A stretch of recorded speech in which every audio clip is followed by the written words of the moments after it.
Miss Annabel Rama sinabing waldasera ng pera ang aktres at ang asawa ng kanyang anak na si Sara Labati.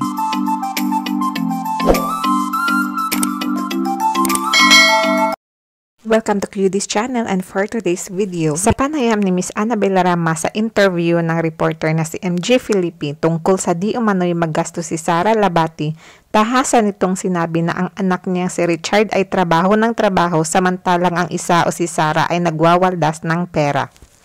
Sa tinutukoy ni Miss Annabel Rama na hindi na dapat pang sabihin dahil makikita naman o mano ito. Kanya kasi una-una, trabaho siya ng trabaho, wala siyang ginawa kundi magtrabaho. Pagdating niya sa Manila, hindi niya alam bakit nagkaroon ng gulo. Yun lang yun. Diba? Nakikita mo naman, di kailangan magsalita pa, nakikita mo na yan. Diba? Richard, trabaho ng trabaho, ang isa nagwawaldas ng pera. Yun lang masasabi ko dyan. Hantay na lang kayo kasi malalaman nyo rin na Richard, trabaho ng trabaho, ang isa nagwawaldas ng pera. Yun lang masasabi ko dyan. Hantay na lang kayo kasi malalaman nyo rin. Not now. Kaya haka-haka ng mga online netizen, pera di umano ang dahilan o ang pagka-high maintenance ni Sara Labati. Makikita rin sa social media ni Sara ang pagkakaengganyo nito sa mga mamahaling bagay o ang mga luxury brands na pinopost niya sa kanyang social media.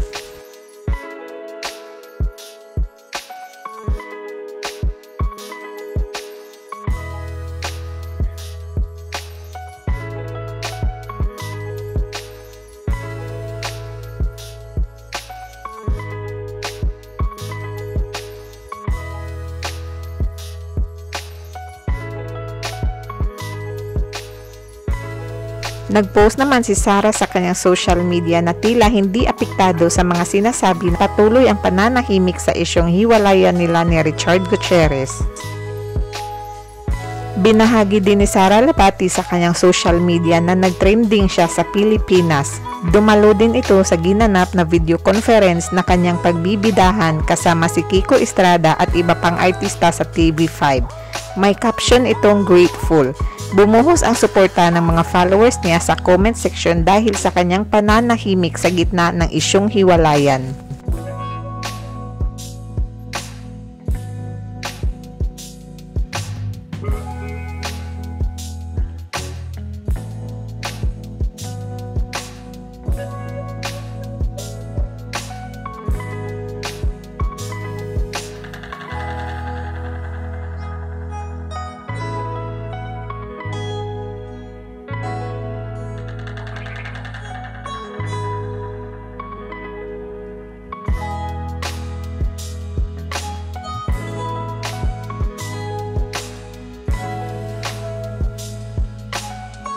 Hinangaan si Sara Labati sa pagiging tahimik niya sa gitna ng pahayag ng kanyang manugang na si Annabel Rama. Thank you for watching. Don't forget to subscribe to my channel para sa susunod pang mga videos.